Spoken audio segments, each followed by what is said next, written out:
Здравствуйте, уважаемые телезрители! Мы находимся на территории Большекошелакского сельского поселения.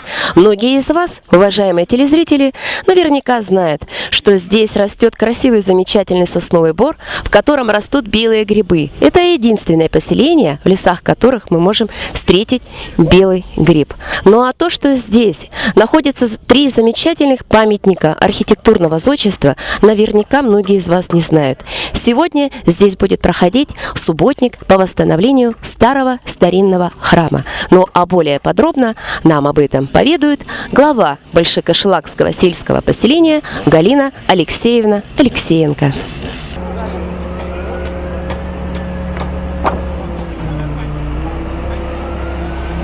Галина Алексеевна, а можно несколько слов из истории возникновения храма, который находится вот на территории вашего поселения?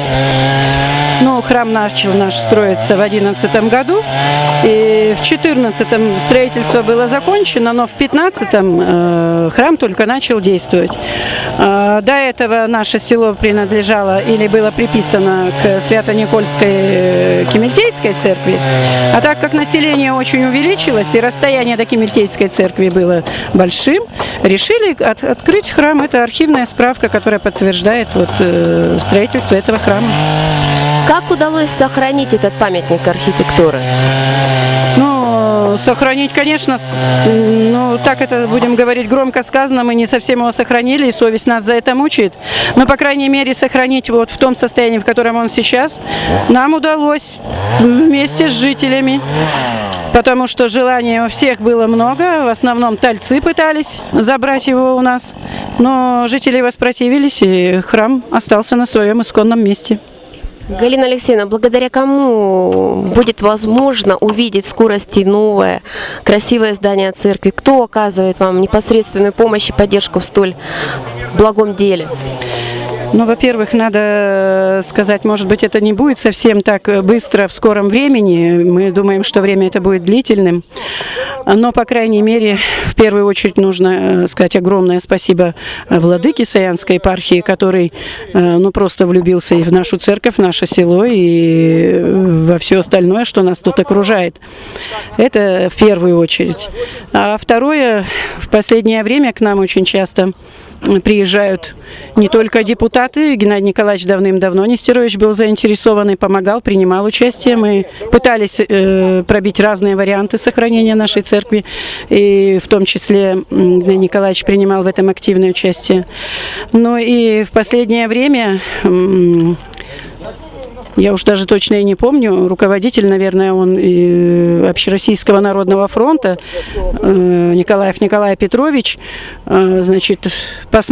побыв у нас в гостях и посмотрев на эти все исторические памятники, которые у нас в Большом Кошелаке сохранены, проникся, будем говорить, очень глубоко идеей сохранения этих памятников и тоже решил принять в этом непосредственное участие. Мы ему за это очень благодарны.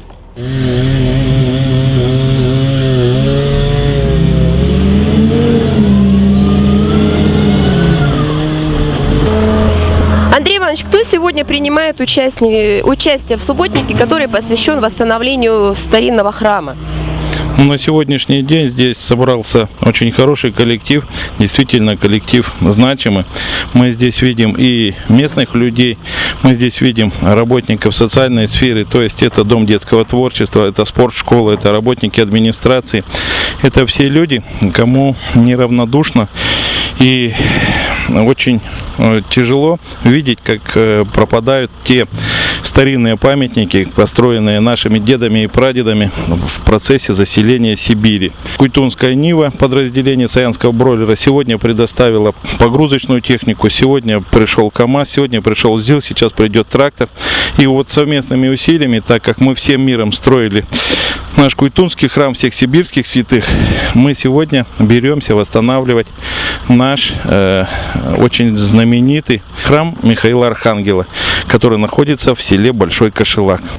Мы продолжаем наш репортаж, и несколько слов хотелось бы услышать из уст непосредственно жителей Большекошелакского сельского поселения. Здравствуйте! Здравствуйте. Вот такое движение у вас тут началось, суета, люди какие-то приезжают, машины с пиломатериалом. Вам-то по душе все это? Конечно, по душе. Вы что, деревня у нас живет, теперь еще церковь построят, вообще будет прекрасно. А сами-то непосредственное участие в восстановлении храма планируете принимать? Как же, как все, так и мы не будем отставать от всех. Нет приезжих, да, мы уже на крошки наделали. То есть вы рабочих покормите? А как же, обязательно.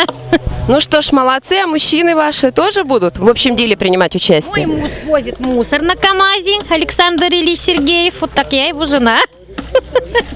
Хорошо. Ну что ж, А мой в поле пашет. спасибо вам огромное, что все это по душе, за то, что вы сохранили все-таки жители здания этой церкви. И постараемся всем миром помочь вам построить красивый храм. Да, видели на эскиз-то, вообще красота прямо, даже не верится, что такая церковь будет. Уважаемые телезрители, рядом со зданием храма, которое сегодня уже начали восстанавливать, нам бы хотелось вместе с оператором показать вам и еще 3 памятника культурного наследия. Вот буквально слева от меня, по левую руку, вы можете посмотреть, здесь сохранился дом священника, то есть вот видите, рядом с церковью он построен, чтобы батюшке было достаточно близко жить от храма непосредственно. Тоже в достаточно неплохом состоянии он находится, впоследствии он тоже будет отреставрирован. Вот справа от меня вы можете посмотреть дом диакона, здесь жил диакон. Сохранилась все это, резьба вот еще такая сохранилась, можно на это еще посмотреть. Ворота вот раньше принято было такие устанавливать. В общем, чувствуется вот такая история, конечно, глядя на все это.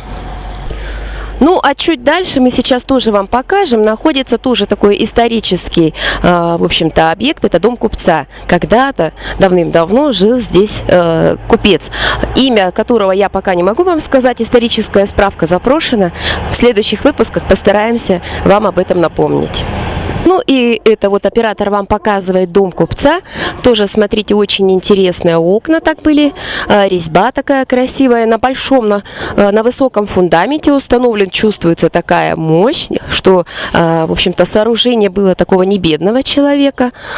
И очень интересные ворота, тоже, если вы посмотрите. Арочные такие, видите, тоже такие богатые ворота. Не каждый в то время, конечно же, мог себе позволить установить такие ворота. Мне бы хотелось сказать, что есть такое выражение у русского народа: Иваны, не помнящего родства. Так когда-то про людей, которые не хотели помнить свои истории, говорили. И я рада, что сегодня это выражение к нам, жителям Куйтунской земли, не относится.